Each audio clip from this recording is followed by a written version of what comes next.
South African cricket fans అందరూ కూడా ఇదొక గుడ్ న్యూస్ అనే చెప్పాలి భయ్య. ఎందుకంటే రేపు పాకిస్తాన్కి అదేవిధంగా సౌత్ ఆఫ్రికా మధ్య ఓడిఐ T20 సిరీస్ జరగబోతా ఉంది కదా.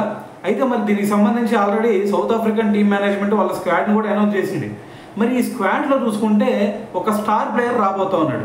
మరి ఆ స్టార్ ప్లేయర్ అంతకుముందు చూసుకుంటేనేమో మరి రిటైర్మెంట్ ప్రకటించాడు, అటువైపు T20లకి దాంతోపాటు ఓడిఐలకు కూడా రిటైర్మెంట్ ప్రకటించాడు. కానీ ఇప్పుడు మళ్ళీ ఈ స్క్వాడ్లో మరి అతని పేరుని చేర్చడం జరిగిందనమాట south African team management. So మరి ఆ ప్లేయర్ ఎవరు భయ్యా అంటే మీ అందరికి బాగా గుర్తుండే ఉంటాడు. 2023 ఓడిఐ వరల్డ్ కప్ అయిన తర్వాత సౌత్ ఆఫ్రికన్ స్టార్ బ్యాట్స్మెన్ అయిన క్వింటన్ డికాక్ రిటైర్మెంట్ ప్రకటించాడు కదా. సో దాని తర్వాత చూసుకుంటే 2024 T20 వరల్డ్ కప్ కూడా ఆడాడు. ఆ T20 వరల్డ్ కప్ కంప్లీట్ అయిన తర్వాత T20లో కూడా రిటైర్మెంట్ ఇచ్చాడు అనమాట. సో అయితే మళ్ళీ ఇప్పుడు మరి ఆ రిటైర్మెంట్ని వెనక్కి తీసుకున్నట్టు తెలుస్తోంది. సో దీంట్లో భాగంగానే రేపు జరగబోయే పాకిస్తాన్ సిరీస్లో మరి మళ్ళీ Quinton de Kock south African team తరఫున అయితే ఆడుతున్నాడు.